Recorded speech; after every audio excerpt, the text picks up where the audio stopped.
Welcome to the Lawyerist podcast, a series of discussions with entrepreneurs and innovators about building a successful law practice in today's challenging and constantly changing legal market. Lawyerist supports attorneys building client-centered and future-oriented small law firms through community, content, and coaching, both online and through the Lawyerist Lab. And now, from the team that brought you the Small Firm Roadmap and your podcast hosts.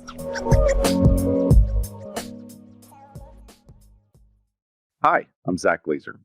And I'm Stephanie Everett, and this is episode 449 of the Lawyerist podcast, part of the Legal Talk Network.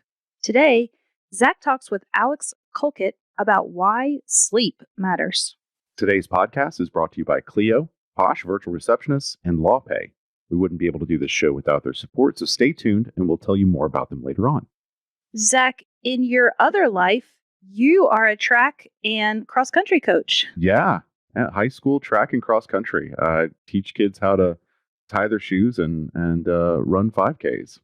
I love that. And recently, you had a couple of your team members, your students, actually qualify for the big state meet. And I'd love to hear how that was, and specifically, how do you help them get ready and manage an event like that? Yeah, it was neat. I think we had 12 kids go to the state meet, and that was a lot for us. We're a very small school. One of the things, I've had somebody go to state meet in the last season and then this season, and these are 14 to 18-year-old kids, and we're teaching them a lot of things about life. And one of the things that we come across every time we get to a big stage like this is managing your nerves, getting yourself ready, because these kids, certainly not all of them, are going to go on and run professionally. None of them really, but they are going to go on and sell companies and go to big meetings. Or appear in court. Exactly. And so one of the things I talk to the kids about is managing their nerves and how to deal with traveling somewhere, packing, bringing the appropriate stuff, making sure you've got all the things around your quote unquote performance dealt with, and then go into your performance relaxed. And it's really interesting to see the different styles and the different ways the kids do it.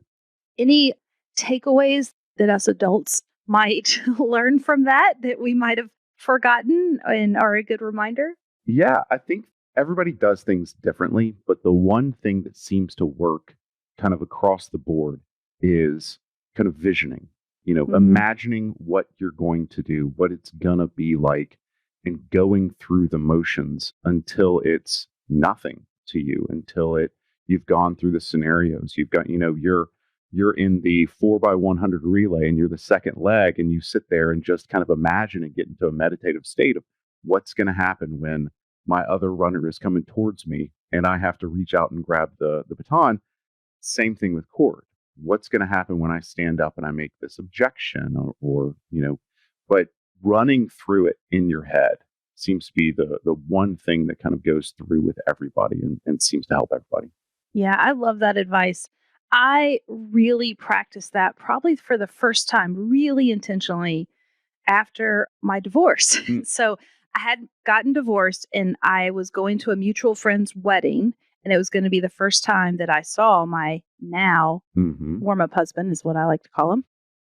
And my therapist worked with me a lot on that, and we visualized, what is it going to look like when I walk into that wedding reception and have to interact with him, and how am I going to feel, and how do I want to present myself? And we focused a lot on those feelings about how I would show up, because I can't control what he's going to do, right? But I can control how I feel at every moment.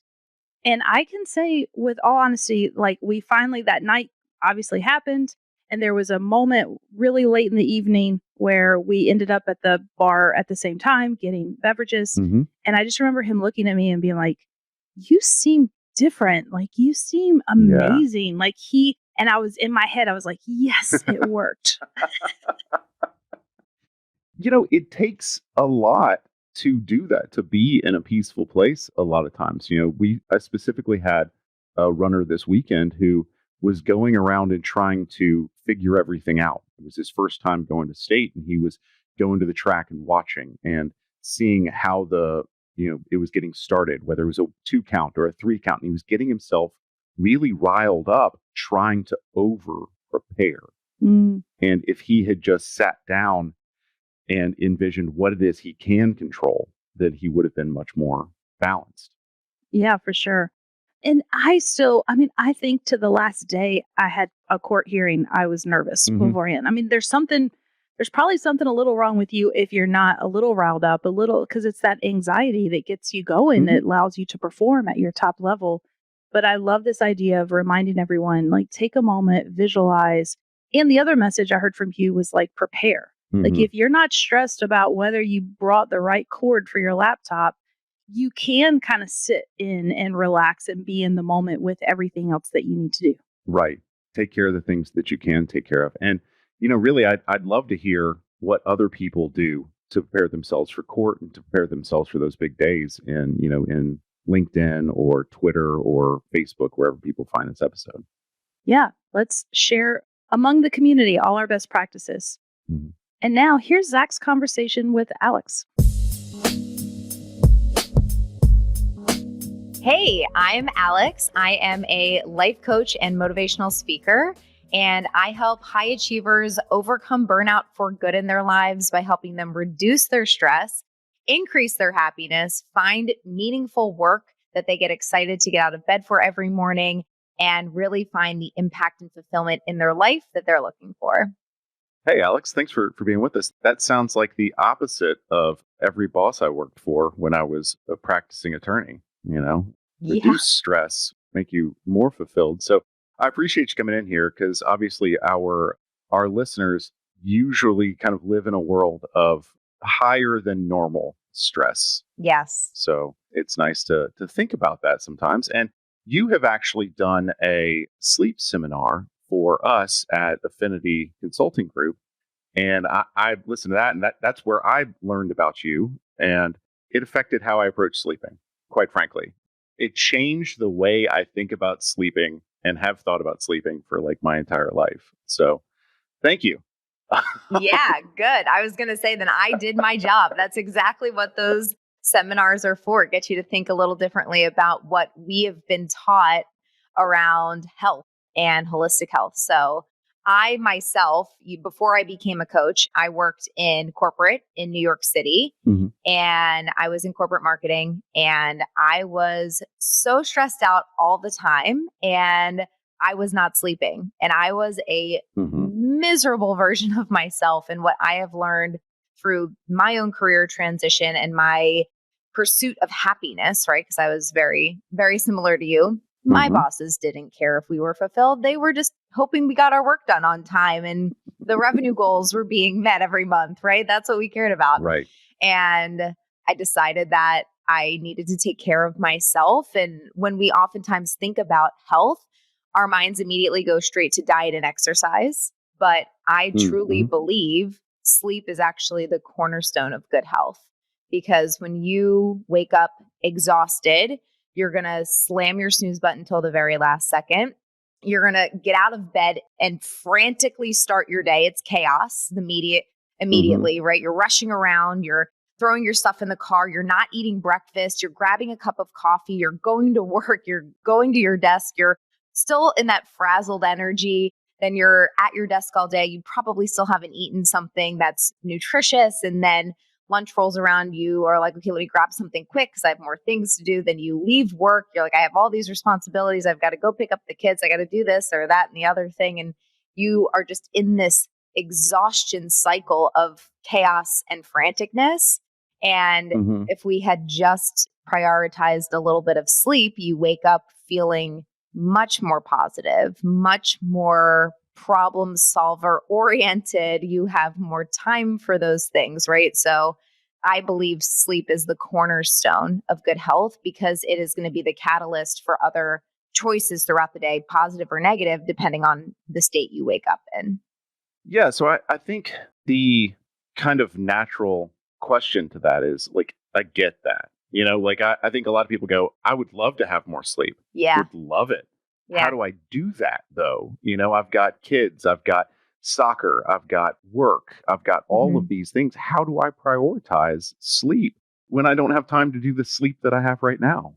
Yeah. So I would actually challenge you because I think we have a lot more time than we tell ourselves we do, because we spend a lot of time doing mindless things like being on our phone, sitting in front of the TV and just being a vegetable after all of the exhaustion because we just want to zone out and do nothing. But if you maybe turn Netflix off 20 minutes earlier than you normally would, you give yourself an opportunity to put in place a few wind down rituals, if you will. I don't love the word rituals, but like things that help you transition from your chaotic day into a more relaxing, calm evening. And giving yourself that space, it really, like you said, it comes down to priorities. And when you are saying yes to getting some sleep, ask yourself, what are the trade-offs? What are you trading off there? And my guess is, I would challenge everybody who's listening to this, is you could probably spend less time on your phone doing mindless things and probably a little less time in front of the TV watching whatever is on Netflix. Okay, so, but I do those mindless things on my phone to relax, let's say, to turn off. And I kind of stay up because I don't want to go to bed because I don't want to get up because I'm done with my stuff today. And so like now I'm in this moment in the day where like I have no other responsibilities. I'm just trying to relax and I don't want to leave this moment. How do I make that a time where I'm okay with going to bed?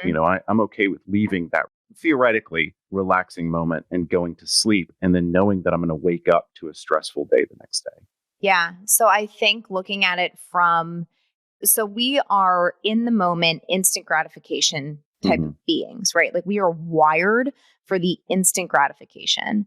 But when you start to look at longer term outcome of how you want to feel the next day versus how you feel right now in this moment, I think that starts to boost motivation to want to shut the phone down, turn the Netflix off, and make different decisions. Because when we think about, because I used to do this too. When I worked in my corporate setting, I would boycott going to bed because I was like dreading what was on the other side of my night's sleep. Right. Yeah. Absolutely. Yes. Yeah.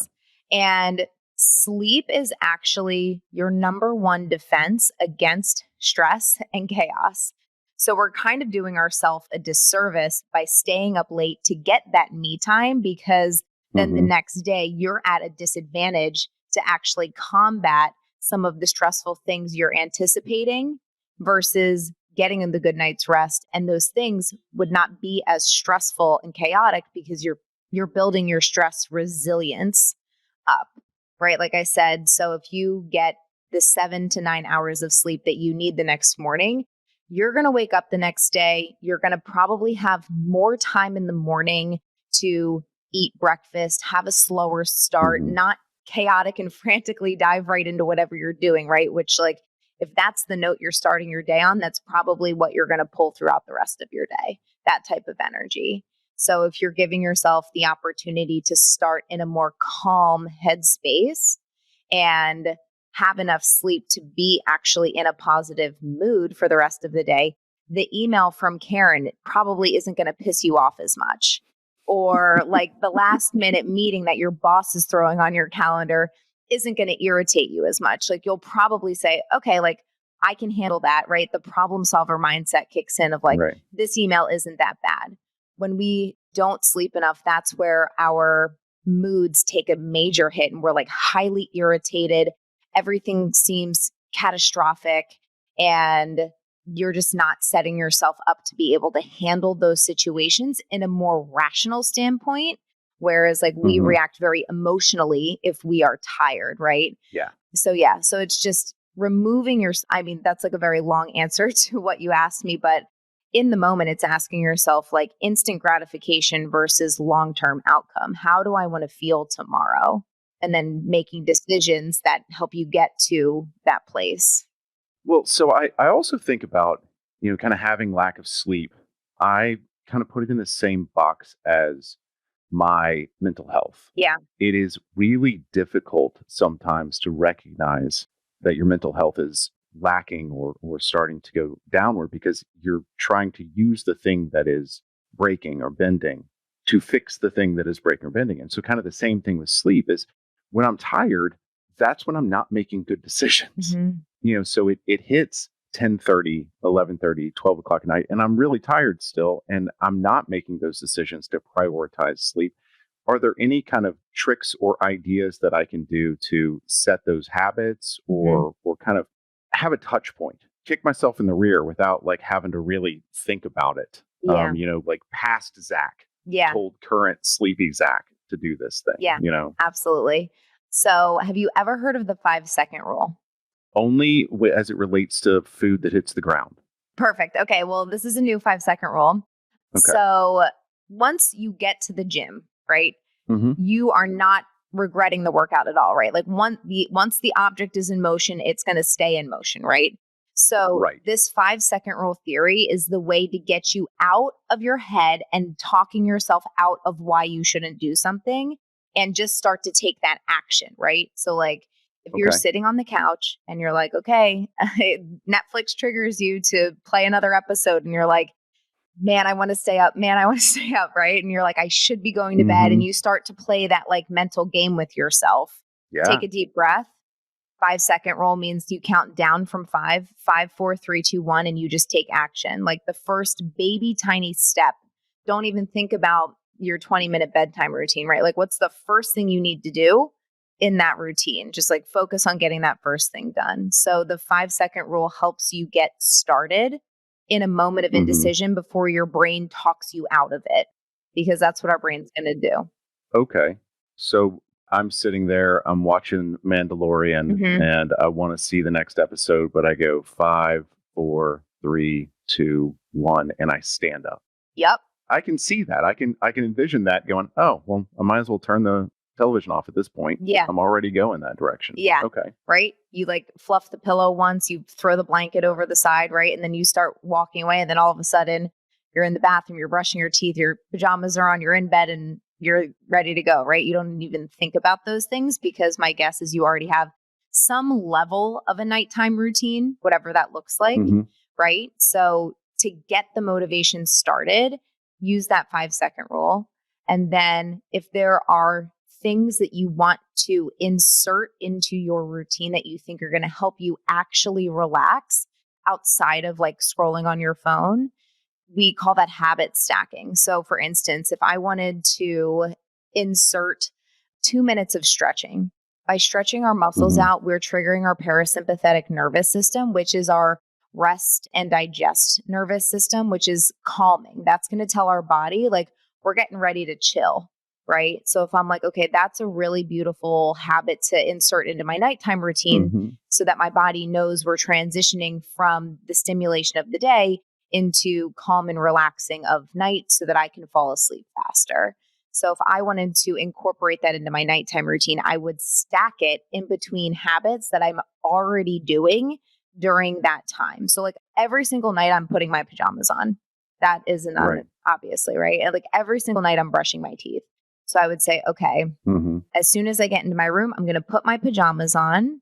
And then after that, I'll do my 2 minutes of stretching. And then I'm going to sandwich that with my teeth brushing because we don't like change.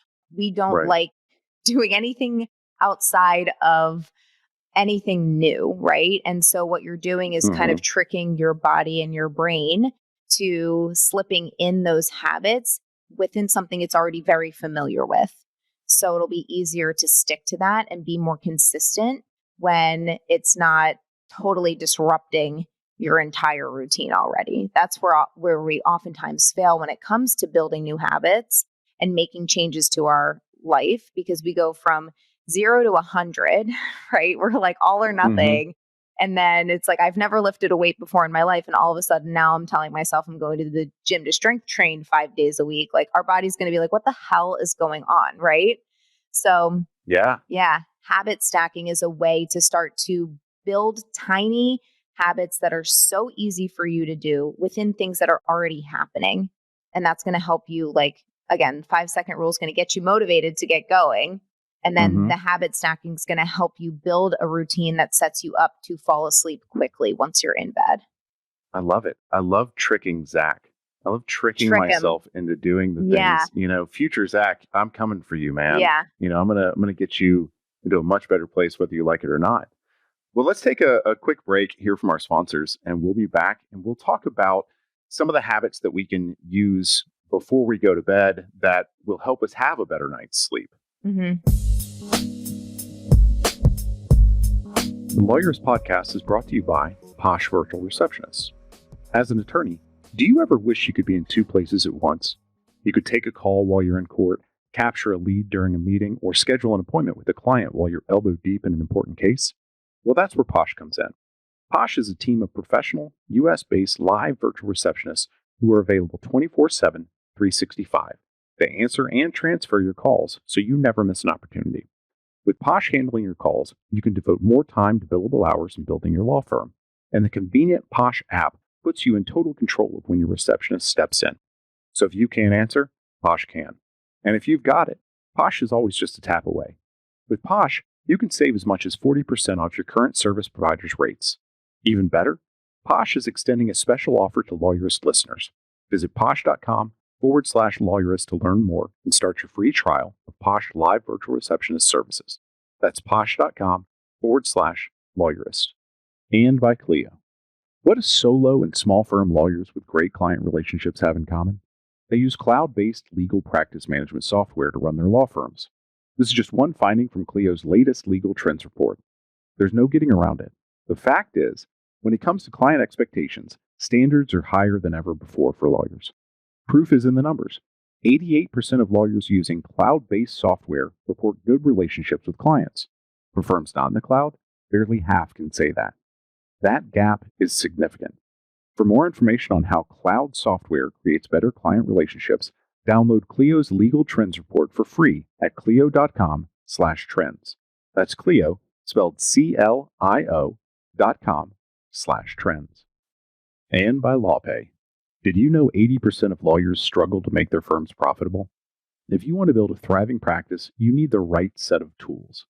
LawPay, the #1 legal payments processor, in my case, the leader in legal practice management software, have joined forces to offer law firms a complete software solution.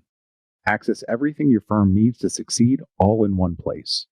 Track time, send invoices, get paid, handle accounting and three-way trust reconciliation, manage client intake, and more without switching between programs. Plus, access dozens of integrations that seamlessly sync with your current software. Over 65,000 lawyers trust LawPay and MyCase to streamline their firm's operations. In fact, users get paid 39% faster and gain 3 billable hours per day on average. So why wait? Learn more and schedule a demo now at lawpay.com/lawyerist. That's lawpay.com/lawyerist. So we're back with Alex Colkitt, and we're talking about sleep as a way to reduce stress, as a way to combat stress, and frankly, just at the risk of overstating it, make our lives better.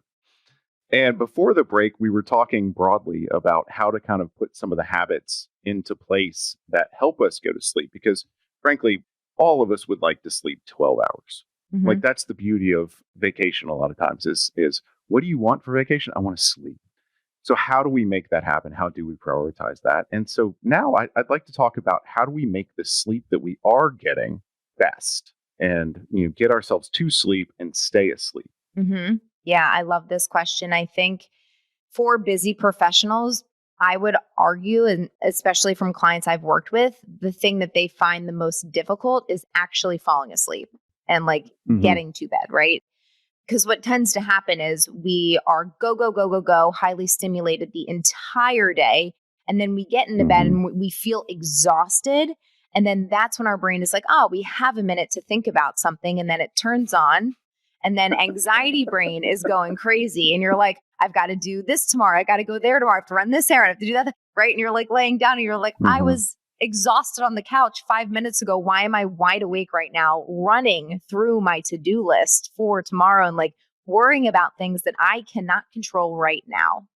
Right. So I would say the #1 habit to help kind of reduce that mental chaos that you experience as you're trying to fall asleep is grabbing a piece of paper, a journal, something that you can leave by your bedside, and actually write out all of the things that you're feeling in that moment, and write all of the things that you're thinking about that you need to do tomorrow, and put them on a piece of paper, because what that does is it signals to your brain that you're not going to forget the things, right? Because we're not just looping it over and over again in our head. Like, I have to remember to pick up little Tommy after whatever, right? Like, you can put it on that piece of paper.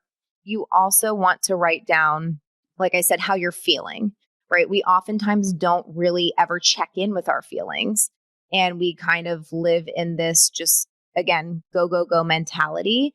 But by recognizing, like, all right, I'm actually feeling like okay today. Oh, today was an okay day. Like, I'm not too worried. I am feeling a little stressed about these couple of things I need to focus on tomorrow. And just like giving them that acknowledgement gives them the opportunity to settle down a little bit and not just continue to like rear their ugly head in your head on loop. Right. And then another tool within that like kind of brain dump is you always want to end on a positive note of 3 things that you're grateful for, by giving your brain an opportunity to see the perspective of things, right? So like, yes, tomorrow might feel very chaotic based on the to-do list you just created for yourself.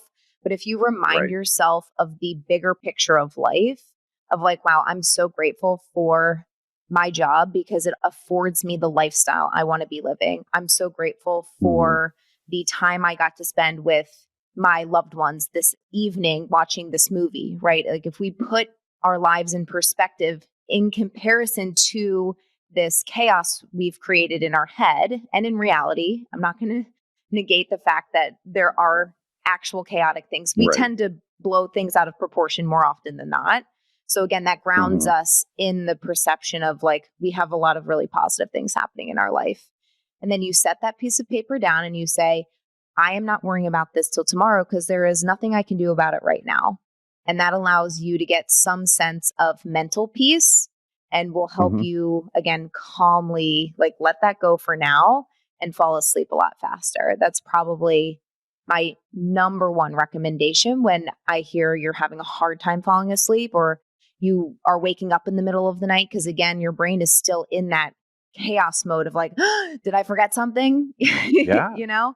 So I would say if you're having a lot of that mental chatter, using the journal exercises is a really good place to start. So I could do the journal exercise in the middle of the night when I wake up at 3:00 in the morning and I think, oh, I forgot about blah, blah, blah. Because that's, to me, that's the thing that really gets me is I can use counting exercises, or I do my multiplication tables, like very difficult, like I try to do multiplication tables because it shuts off the anxiety side of my brain. But then at 3:00 in the morning, I wake up and I can't shut off that anxiety side of my brain. So I can do that at that time period. I could journal those things and say, all right, we got them, Zach. They're out of your head. They're on the paper. You're going to remember them in the morning. Yeah, absolutely. And another thing that it does for you, like when we're holding things in our head, it's hard for us to like really understand the like urgency of those things and like how big they actually are, right? So by putting them on a piece of paper, it helps you remove the emotional side of it and just like rationally look at the things that you need to do and sort through them in a healthier way, right? Because you're like, okay, like you look at that list and you're like, all right, I can tackle this, I can tackle that. Like that feels good. When it's all living in our head and we're like, we've got that thing and that thing, right? It's all kind of muddled together and causing a lot of that anxiety. But when we rationalize it, it helps us calm that anxious mind. That makes a lot of sense because I have noticed that I will have kind of unattached anxiety and then I'll go grab these little things and I'll blow them out of proportion. And if I were to write them down and say, no, Zach, there's 3 things. Yeah. Each of those things is going to take 5 minutes in the morning. You're fine. You have to tie your shoes. I mean, they're little things that the mind hangs on and won't let me get back to sleep a lot of times. So I know you touched on it briefly, but what is kind of the sweet spot on the amount of sleep that we need to get? Quite frankly, in college, I needed to get 9 to 10 hours of sleep. I didn't, but I needed to get 9 to 10 hours sleep. Otherwise, I was a different person. Like I am actually a different person when I don't get enough sleep. So what's that sweet spot? Should we all be sleeping 16 hours? No, definitely not 16. But I needed somebody to tell me that I did, because like I want somebody to tell me that I can sleep 16 hours. I mean, feel free. I don't think you're going to feel rested. I feel like that might work against you a little bit. Probably. I will say, so everyone is different. There is no right answer per person. However, there have been many studies done saying adults 18 plus need on average 7 to 9 hours of sleep. And That feels right. again, that's a pretty big range. And the way you can really figure out what is right for you, because again, there is no one size fits all model, like you need to be getting 8 hours of sleep every night, is you can do a little mini sleep study on yourself. So for me, I learned that my sweet spot for sleep is 8 hours and 15 minutes. Like, Okay. You're a different person. You getting that tight with the sleep study. That's awesome. And the way I figured it out, it's super easy. For a week straight, you write down what time you go to bed, what time you woke up, and then you rate yourself on either like a scale of 1 to 5, or you can put like a happy face, a like meh face, or a sad face, and then just track what that looks like, right? So you're like, okay, when I woke up with 7.5 hours of sleep, I was feeling real groggy, right? Or if I woke up with like 8 hours, I was like energized. I jumped out of bed, right? So it's connecting the action with the feeling is what that's going to do for you. And then it's just making the analysis over the 7-day time period and really figuring out that sweet spot. Okay. So, I mean, it probably same journal that I'm writing down all my thoughts as I go to sleep down in. Yeah. Okay. Yeah. And again, like it really is based on how you feel. So really, really tap into how you feel within like 5 to 10 minutes of your eyes opening. And big tip, do not hit the snooze button. Your snooze button is like your arch nemesis when it comes to your sleep cycles. So when the alarm goes off and your eyes open, immediately like do something. So like sit up in bed so that you're not likely to like roll over and hit, or like have a cup of water next to you so you could like drink some water to wake yourself up. The snooze button is your arch nemesis, and it's going to cause you to feel way worse, I promise you, when you wake up in the morning. I thought you were going to say throw the water on your face. That's the type. That's how my mind is working in the morning. Is if I have the water right there, that's what I'm doing. Throw it in your face. I'm up. Okay, Zach, you do that and let me know how that goes. Yeah, that's going to be frowny face, no matter how much sleep I get. Oh my God. Okay, so I've got to get 8 hours of sleep a night during the week, and that's 5 nights, but I can really only get 7 hours of sleep each night. So I'm missing 5 hours. Can I just sleep 5 more hours on Saturday? Yeah, I love this question. So you can, if you feel like it. However, from an actual restoration standpoint, you will always have what we call a sleep debt. And again, like if you need 8 hours of sleep every single week, and say you're, like you said, missing 2, maybe only getting 6 to 7 every night, that's going to add up really quickly to needing 10 hours on the week to make up 10 hours on the weekend, which is extremely unrealistic. On top of the rest, yeah. Exactly. On top of your normal 8 hours on a Saturday night that you need to be getting. And your body can adapt to that. But what you're doing from a longevity standpoint is actually not allowing your body to reset and rebalance all of its processes. So at night, you need that much sleep because that is when your body is actually restoring a sense of equilibrium with all of your hormones, with like that's when it's cleaning out things. That's when your brain is consolidating its memories and rejuvenating. Like when we are asleep, it's a very active state. So we're doing a lot at night. We don't know it, but our body is working overtime to recharge, right? And when we're not getting that sleep, we're missing out on our body's ability to actually function optimally because we're not giving it the opportunity to reset. So I'll give you an example from like a stress standpoint. So during the day, when we are stressed out at work, if something's happening, our body is releasing cortisol, which is our stress hormone. The only way to really reset cortisol in our body is at night when we're sleeping. So if we're not getting enough sleep, our body can only bring our cortisol levels down so much. So then when we wake up the next morning, they're not at baseline. They're at 5 points above baseline because our body wasn't able to get rid of everything. And that way we're starting our next day 5 points above baseline of cortisol in our system. So we're starting off on a stressed note. And then we're adding more stress to that, which gets that level of cortisol continues to increase. And then if we're not sleeping, it's even harder to pull those levels down over time. And when our body is constantly flooded with cortisol, our nervous system is in a heightened sense of survival. And that's not good because then we're never able to relax and actually function accordingly, right? So if you're not getting enough sleep, your body isn't ever going to work optimally. It can adapt to it. However, that sleep debt is really important to be very mindful of, because if you get way too far deep into debt, it's really hard to pull yourself out of it. And again, your body sleep bankruptcy. Yeah, exactly. That's exactly a perfect way to think about it. And again, like, our body's extremely adaptable. However, that's not a good thing long term, because chronic stress over time is what leads to burnout. And that's when you start to deal with physical symptoms, mental systems, emotional systems. Our bodies go into like overload mode. And that's when things really start to break down. Okay.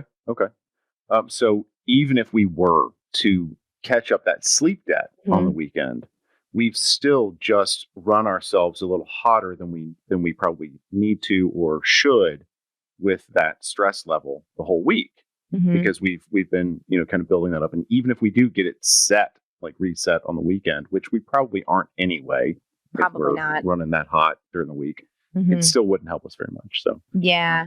Well, I would continue to talk to you about this for a long time, because I'm sure there's a ton that we can glean from this, and a ton more that about all this stuff. But before we go, I'd like to know just kind of like, what are your top tips on maximizing your sleep? Things that we can do around our sleep that can help us heighten it, increase it, and give ourselves the best opportunity. Yeah, I love this question. So when we normally think about improving our sleep, we focus a lot on the quantity of time, right? Where you are like, okay, well, I need to increase the amount of time that I'm sleeping in order to improve my sleep. But there's actually two other really important components of sleep, which are the quality of our sleep. So are you getting into a deep sleep and staying asleep for an extended period of time? And then also consistently. So like, how consistently are you getting those hours of sleep and the good quality sleep, right? So like, all three of those components work together to improve your overall sleep. So I think my number one tip is, if you're like, holy crap, I barely have 5 hours to sleep a night, try to make those the best 5 hours of sleep that you can possibly get. And then consistently get those 5 hours of sleep every single night of the week. So if it feels overwhelming to be like, all right, tonight I'm going to put myself to bed at 9 when I normally go to bed at 11:30, and then you're struggling, right? Try instead maybe moving your bedtime up to 11 and then 10:30 and then 10, right? And like, slowly and gradually try to improve the quantity while simultaneously working on consistently getting more sleep and improving the quality of that sleep. So that's like one big tip. Like, it's not all about just the hours that you're going to bed.